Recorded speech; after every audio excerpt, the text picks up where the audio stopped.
یا علی.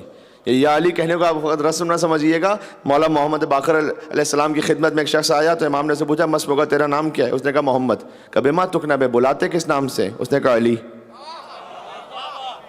نام محمد ہے بلاتے علی سے.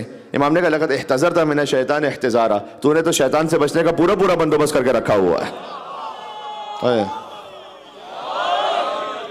یا علی کہو شیطان بھاگ جاتا ہے.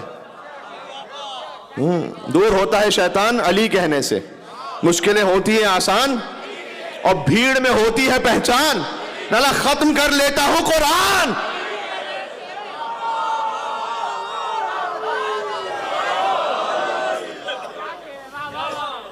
تو جو ہے آپ کی بھیڑ میں ہوتی ہے پہچان، ختم کر لیتا ہوں قرآن. مشکلیں ہوتی ہیں آسان اور دور ہوتا ہے شیطان. نا آدمی بنتا ہے انسان.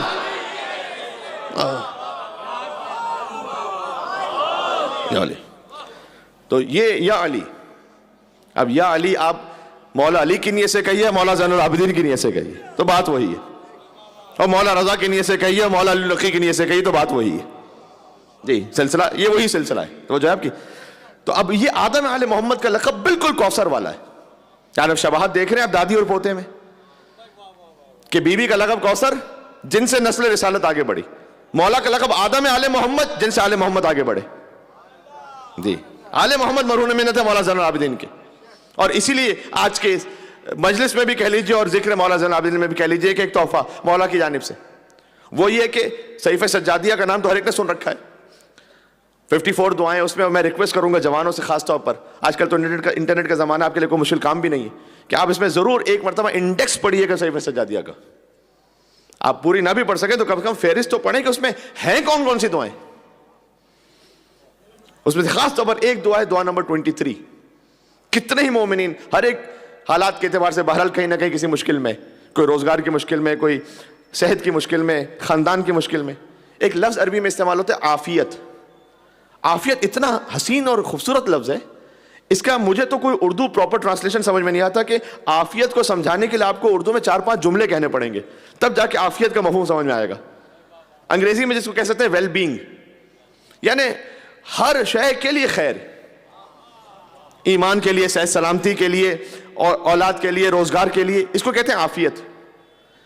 دعائے عافیت ہے دعا نمبر 23. آپ جس نیت سے دعائے عافیت کو پڑھیں، 4 سے 5 منٹ کی دعا، زیادہ لمبی دعا بھی نہیں.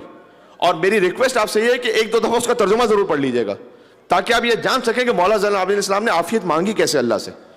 انتہائی لطیف دعا. تو صحیفہ سجادیہ اس میں تو 54 دعائیں ہیں، لیکن ایک دعا میں آپ کی خدمت میں جو ہدیتاً پیش کر رہا ہوں مولا کی، وہ طاؤس یمانی نے اس کی روایت کی ہے اور وہ 4 جملوں کی ہے، خالی 4 چھوٹے چھوٹے جملے بس. کہ طاؤس یمانی نے کہا کہ میں نے مولا زین العابدین کو دیکھا ہجر اسماعیل کے اندر سجدے میں. ہجر اسماعیل وہ سفید دیوار جو کعبے کے ساتھ ہے، اس میں میں نے دیکھا کہ مولا زین العابدین علیہ السلام سجدے میں ہیں اور یہ 4 مختصر سے جملے کہہ رہے ہیں کہ طاؤس یمانی کی گواہی ہے کہ میں نے بعد میں جب کبھی ان 4 جملوں کو پڑھا تو اپنی سخت ترین حاجت میں ایسی راحت مجھے نصیب ہوئی اور کہیں نہ کہیں سے کوئی سبب اللہ کی جانب سے پیدا ہو گیا. فقط یہ 4 مختصر جملے کہ مولا زین العابدین سجدے میں جا کر کہتے تھے کہ پروردگار الہی عبیدک بفنائک و مسکینک بفنائک و فقیرک بفنائک و سائلک بفنائک. بس عبید عبد سے، امام تو معصوم مطلق ہیں لیکن دعا اس انداز سے کر رہے ہیں پروردگار تیرا چھوٹا سا بندہ تیری بارگاہ میں، فنائک یعنی تیری بارگاہ، وہ مسکینوں کا بے فنائک اور تیرا مسکین تیری بارگاہ میں، وہ فقیروں کا بے فنائک اور تیرا فقیر تیری بارگاہ میں، وہ سائلوں کا بے فنائک اور تیرا سائل تیری بارگاہ میں. بس اس کے بعد حاجت امام نے کہی بھی نہیں، بس یہ 4 جملے سے حاجت پوری. مل کے سلوات بھیجو نام مولا زین العابدین سید السعدین علی ابن ابی الحسین علیہ الصلوۃ والسلام محمد و آل محمد پر. تو یہ 4 جملے ذہن میں رکھیے گا. اگر ہو سکے تو سجدے میں جا کر اگر آپ یاد کر لیں سے، اور سجدے میں نہ پڑھ سکے تو ویسے ہی، لیکن یقین کے ساتھ پڑھیں. بعض مرتبہ ایسا ہوتا ہے کہ اب کسی مولانا صاحب کے پاس آپ گئے کہ مولانا صاحب کوئی حاجت ہے تو بتلائیے گا دعا. انہوں نے کہا کہ آپ نماز کے بعد سورہ قل هو اللہ احد کو پڑھیں. تو دل میں کم سے کم خیال آ جاتا ہے ارے سورہ قل هو اللہ احد کیا بتلا دی، یہ تو بڑی عام سی بات ہے، کوئی خاص بات بتائیں. نہیں، یہی سے وہ بات ہے کہ کبھی کبھی کوئی مختصر عمل ہوتا ہے اس کی تاثیر بہت زیادہ ہے.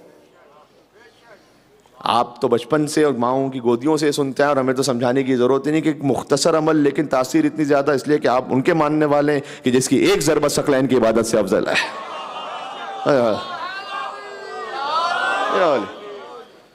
ایک ضربت میں کتنا 2 سیکنڈ لگیں گے نا, جس کی زندگی کے 2 سیکنڈ ہر جن کی عبادت سے افضل, ہر انس کی عبادت سے افضل. ان کی ساری ضربتوں کا عالم کیا ہوگا, جس کی ضربتوں کا عالم یہ, ان کے سجدوں کا عالم کیا ہوگا, تو سجدوں کا عالم یہ ہے تو نمازوں کا عالم کیا ہوگا. کیا کہنا اس علی کا کہ 2 لمحے جس کے ثقلین کی عبادت سے افضل ہو جائیں اور جس کا ایک رات کا سونا مرضی پروردگار ہو جائے. جی جی تو کبھی مختصر عمل ہے, مختصر عمل لیکن اس کی تاثیر اتنی. تو یہ 4 جملے, اس کو آپ بظاہر مختصر ہیں, اس کو کم اہم نہ سمجھیے گا. اور اس میں لطف کی بات یہ ہے کہ امام نے باقاعدہ کوئی حاجت الگ سے ذکر نہیں کی کہ رزق بڑھا دے یا اولاد کے, نہیں, بس یہ جملے. سجدے میں جا کے مولا نے کہا کہ پروردگار تیرا بندہ تیری بارگاہ میں, تیرا مسکین تیری بارگاہ میں, تیرا فقیر تیری بارگاہ میں, تیرا سوال کرنے والا تیری بارگاہ میں, بس. اور پھر وہ راوی نے کہا کہ میں نے ہر شدید ترین امر میں اس کو پڑھا اور مشکل کشا پایا. جی تو اسے آپ اپنے ذہن میں اچھی طرح سے رکھیے گا انشاءاللہ, اور آگے جس حد تک ہو سکتا ہے تو پہنچائیے.